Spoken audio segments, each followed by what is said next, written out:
अध्याय 6 शहीद नारायण दास खरे। सन 1937 में प्रांतीय स्वायत्त शासन कांग्रेस ने स्वीकार किया और परिणामतः राजनीतिक बंदी छोड़ दिए गए। मैं भी भूसावल बम केस में आजीवन कारावास की सजा में से केवल 8 वर्ष ही काटकर बाहर आया। उस समय भावना की आंखें शहीद साथी चंद्रशेखर आजाद, भगत सिंह, राजगुरु, सुखदेव आदि को बराबर ढूंढती रही। कविता में सुनी हुई यह बात की शहीदों की खून की एक एक बूंद से सैकड़ों स्वातंत्र्य वीर पैदा होते हैं, मन में काफी गहराई तक उतर गई थी और संभवतः इसी ने मुझे जेल की यातनाएं भुगतने के लिए बल दिया था। जेल से निकला तो और सभी साथियों की तरह मैं भी कांग्रेस में सम्मिलित हो गया और कार्य करने लगा। देहातों की कांग्रेसी सभाओं में भी जाने लगा। ऐसी ही एक सभा में जाते हुए मार्ग में मुझे श्री नारायण दास खरे के सर्वप्रथम दर्शन हुए। उस समय उनकी आयु केवल 20-21 साल की रही होगी। वे गेरुआ कुर्ता और गेरुआ धोती पहने हुए थे। बड़े हंसमुख, बड़े फुर्तीले, सब काम आगे आगे होकर करने वाले, नेताबाजी से कोसों दूर। रास्ते भर आप मजेदार चुटीली बातें ठेठ बुंदेलखंडी में बराबर करते रहे। उनके प्रति आकर्षण होना स्वाभाविक था। गांव में पहुंचे, सभा हुई। सभा में जमींदारों ने पत्थर फेंकवाए। उस समय मैं बोल रहा था। वैसे बोलना मुझे कुछ नहीं आता था, केवल इसलिए कि मैं भगत सिंह, आजाद आदि क्रांतिकारियों का साथी रहा हूँ और आजन्म कारावास की सजा में से 8 वर्ष काट कर आया हूँ। साथी लोग मुझे खींचे खींचे फिरते थे और बोलने के लिए मजबूर करते थे और मैं अपना पुस्तकीय ज्ञान और अखबारी बातें ऐसी भाषा में झाड़ता रहता था कि उसमें से कुछ भी ग्रामीण जनता के पल्ले ना पड़ता था। एक तो मेरी स्पीच ही सभा उखाड़ने के लिए काफी थी, उस पर जमींदारों के पत्थर भी पड़ने लगे। सभा उखड़ते देख मैं शायद इनकलाब जिंदाबाद, साम्राज्यवाद का नाश हो आदि नारे लगवा कर बैठ जाता, लेकिन जब मंच पर पत्थर गिरने लगे तो कैसे बैठ जाता। भगत सिंह, आजाद आदि के साथी को लोग बुज़दिल समझे, यह भला मैं कैसे सहन कर सकता था। अतः मैंने अपना सभा उखाड़ू भाषण और अधिक जोर जोर से झाड़ना चालू रखा। पत्थर भी पड़ते रहे और जाहिर है कि मेरे भाषण और पत्थरों की दुहेरी मार में भला सभा कैसे जमी रह सकती थी। नारायण दास उचक्कर मंच पर आ गए और लोगों से शांत रहकर बैठे रहने के लिए अपील करने के बहाने स्वयं बोलने लगे।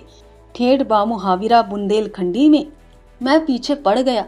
नारायण दास का भाषण जम गया और उखड़ गई जमींदारों के गुरुओं की पत्थरबाजी। नारायण दास ने कुछ ऐसी बातें ठेठ बुंदेलखंडी में कही जिसमें उन्होंने मेरे क्रांतिकारी जोश और त्याग की प्रशंसा की और कहा कि जमींदार आदि जय बोले महात्मा गांधी की कि आज ये क्रांतिकारी उनके झंडे के नीचे हैं और यदि जमींदार यही चाहते हो कि हिंदुस्तान में भी रूस जैसी खूनी क्रांति हो तो ऐसी ही पत्थरबाजी करते रहे, रूस जैसी क्रांतिकारी होकर रहेगी। उन्होंने रूस की क्रांति में जमींदारों की क्या दुर्दशा हुई इसका सुंदर सा शब्द चित्र खींचा, जो सही भले ना हो पर था बड़ा प्रभावोत्पादक। उन्होंने गरीब किसानों के उत्साह को बढ़ाया और व्यंजना से जमींदारों और उनके गुर्गों को धमकाया भी और अंत में क्रांति की और महात्मा गांधी की जय बोली। अपनी बुंदेलखंडी उपमाओं से उन्होंने कई बार श्रोताओं को हंसाया। जमींदारों के अत्याचार और साथ ही धर्म के ढोंग की बातें करते हुए उन्होंने बड़े मजेदार किस्से सुनाई। मेरी सभा उखाड़ स्पीच को भी उन्होंने बख्शा नहीं। कह तो वे ग्रामीण जनता से रहे थे, परंतु उनका उपदेश था मेरे लिए। उन्होंने ऐसा कुछ कहा, माहौर जी की बातें समझाने के लिए पहले बहुत कुछ पढ़ना समझना पड़ेगा, तब उनकी ये ऊंची ऊंची बातें समझ में आ सकेंगी। अपने मतलब की महुआ मसूर की बातें हमसे सुन लो।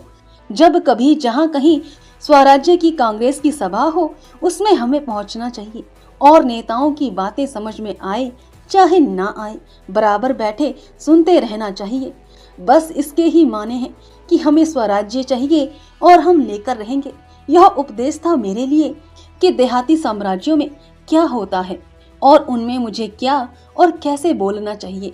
जो इस प्रकार मीठे शब्दों में मुझे दे दिया गया था कि मुझे जरा भी बुरा नहीं लगा। नारायण दास खरे अक्सर झांसी आते ही थे। अब वे मेरे घर भी आने लगे। मेरे घर पर अपनी खुश मिजाजी से उन्होंने सबको अपना आत्मीय बना लिया। विशेषता मेरी माँ के वे प्रेम भाजन बन गए। माँ को उनकी बातों में बड़ा रस मिलता था। वे मेरी माँ के उसी प्रकार लाडले बेटे बन गए जैसे पहले आजाद बन गए थे। यह गुण भी उनमें आजाद के जैसा ही था। आजाद एक गुप्त सशस्त्र क्रांतिकारी दल के फरार व्यक्ति थे। जन संपर्क से उन्हें दूर ही रहना पड़ता था, परंतु नारायण दास खरे एक खुले सार्वजनिक आंदोलन के कार्यकर्ता थे। नारायण दास की बाई बाऊ, कक्की ताई, जिज्जी बिन्नू, बाबा कक्का, दादा घर घर में हो गए थे। मुझे यह देखकर आश्चर्य और झुंझलाहट दोनों होती कि जिस बात को मैं माँ से कभी नहीं मनवा पाता, नारायण दास अपनी चुटीली बुंदेलखंडी बोली से बड़ी आसानी से उसे माँ के गले उतार देते। जब मैं कहता कि माँ यही तो मैं कह रहा था, तो माँ कहती, हाओ तुम कह रहे थे, तुम तो अंग्रेजी भसक रहे थे, संस्कृत उटक रहे थे। जी हाँ, आप कह रहे थे, आप तो अंग्रेजी भसकते थे और संस्कृत कुटकते थे। मैं हतप्रभ होकर रह जाता और नारायण दास शरारत से मुस्कुराते और कहते, बाई इनकी तुमई नई हम सोहू नहीं समझ पाउत, तुमाई हम समझत हमारी तुम मौआ मसूर की जो ठहरी। अर्थात माँ इनकी आप ही ना समझती हो, यह बात नहीं है। मैं भी नहीं समझ पाता, आपकी मैं समझता हूँ और मेरी आप समझती हैं। महुआ मसूर की बातें जो हैं। माँ को नारायण दास की इन महुआ मसूर की बातों में बड़ा रस मिलता। माँ खाट पर पड़ी होती तो नारायण दास उनके पैर भी दबाने लगे।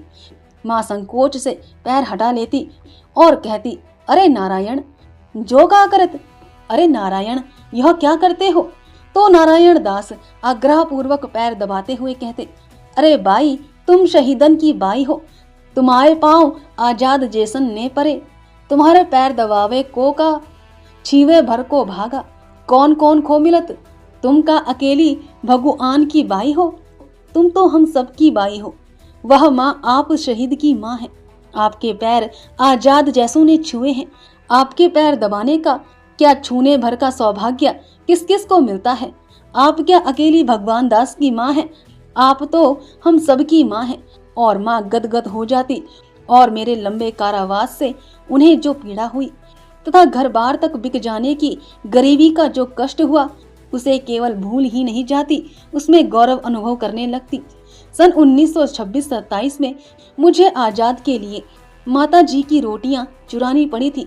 अब सन 38-39 में नारायण दास खरे आदि साथियों ने मेरी माँ को हम सब की माँ बना लिया और फिर मेरी माँ की गरीब हांडिया से एक चमचा दाल और मटेलनी में से 4 रोटियां घर आए। हर भूखे साथी को माँ के स्नेह से चुपड़ी हुई मिल जाती और इसमें जो सुख जो संतोष माँ को मिलता, उसे ना तो मैं कभी कमा धमा के दे सकता था, ना कोई सरकार से प्राप्त राजनीतिक पीड़ित की पेंशन ही दे सकती थी। और फिर नारायण दास खरे की ऐसी बाई बहू जिज्जी आदि उनके कार्य क्षेत्र के घर घर में हो गई थी, बिना किसी भेदभाव के। काची कोरी चमार ब्राह्मण बनिया सभी घरों की हांडियों में से उन्हें दाल और हार्दिक स्नेह से चुपड़ी हुई 4 रोटियां सब कहीं मिल जाती थी। पहले जब मैंने नारायण दास खरे को गेरुआधारी सन्यासी, उनका सिर मुंडा हुआ नहीं था, के वेश में देखता तो मुझे कुछ हैरानी हुई। एक तो उनकी मार्क्सवादी विचारधारा से मुझे सन्यास बिल्कुल बेकार की बात लगी और फिर 20-21 वर्ष के तरुण नारायण दास का सन्यास तो बहुत ही गड़बड़ बात मालूम हुई। कुछ आत्मीयता बढ़ जाने पर मैंने उनसे कहा, तुम यह सन्यासी फन्यासी का वेश बनाए क्या फिरते हो। तो उन्होंने उत्तर दिया, भैया इससे मेरे स्वराज्य की समस्या हल हो जाती है। मेरी समझ में कुछ भी नहीं आया। तो मैंने कहा, यार क्या बकते हो, तुम्हारे स्वराज्य की समस्या क्या माने।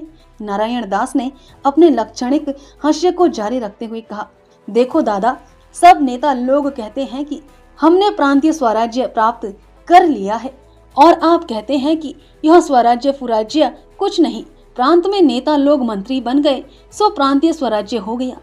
और आप कहते हैं कि जब तक पूरे भारतवर्ष को खाने को नहीं मिलता तब तक स्वराज्य कैसा। हमने आपकी और नेताओं की दोनों की बातें मान ली। पूरे हिंदुस्तान भर के लोगों को खाने को मिलने लगे, वह होगा पूर्ण स्वराज्य। कुछ लोगों को मिलने लगे, यह हुआ आंशिक स्वराज्य। पूरे जीवन भर खाने को मिलने लगे, वह होगा जिंदगी भर का स्वराज्य। और एक दिन खाने को मिल जाए, वह हुआ दैनिक स्वराज्य। इस सन्यासी वेश से मेरे दैनिक स्वराज्य की समस्या हल हो जाती है। किसी के भी यहाँ से, वह कोरी हो, चमार हो, काछी हो, ब्राह्मण हो, बनिया हो, ठाकुर हो, रोटी मांग के खा लेता हूँ और कोई उसे बुरा नहीं समझता।